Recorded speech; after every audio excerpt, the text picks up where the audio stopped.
Kailangan natin ng tunay na pagbabago, hindi puro pangako na parating na papako lang. Kailangan natin ng Duterte at Cayetano para ang masasamang tao'y tuluyan ng maglaho.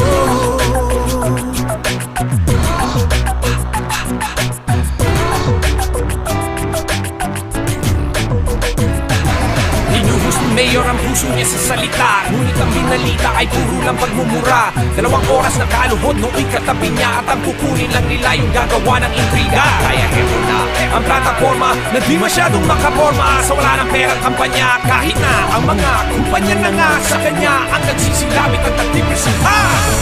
Kailangan natin ng tunay na pagbabago, hindi puro pangako na parating na papakulan.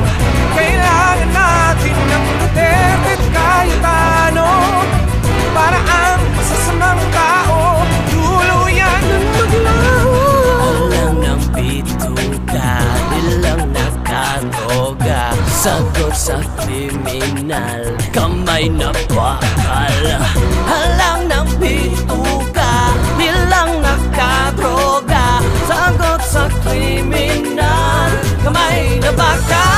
Kapayapaan dito sa bayan, ang sabi ng iba di daw kaya ayusin sa 6 na buwan. Pero kung matapang umaksyon, mabilis gawin ang solusyon. At nagkataon na tayo'y tulong-tulong at itaas pa ang sahod nila. Ang kapulisan na buong dangal, di natakot sa mga kriminal at di natakot na pamutukan ang mga tulak na ang masamang balak lasunin ang isip ng bawat bata pati ng matanda. Magagawa ng dagdagan ng sahod ng mga guro, lalo na sa paaral ng pampubliko, at saka ituturo mabuting asa sa mga batang nagsusumika para sa ating bayang mahal. Ang sabi ni Duterte, kung siya ang presidente, ang taong inosente hindi dapat matakot at ang tanda ng pangako na dumami ang trabaho para di na maghiwalay ang pamilyang Pilipino.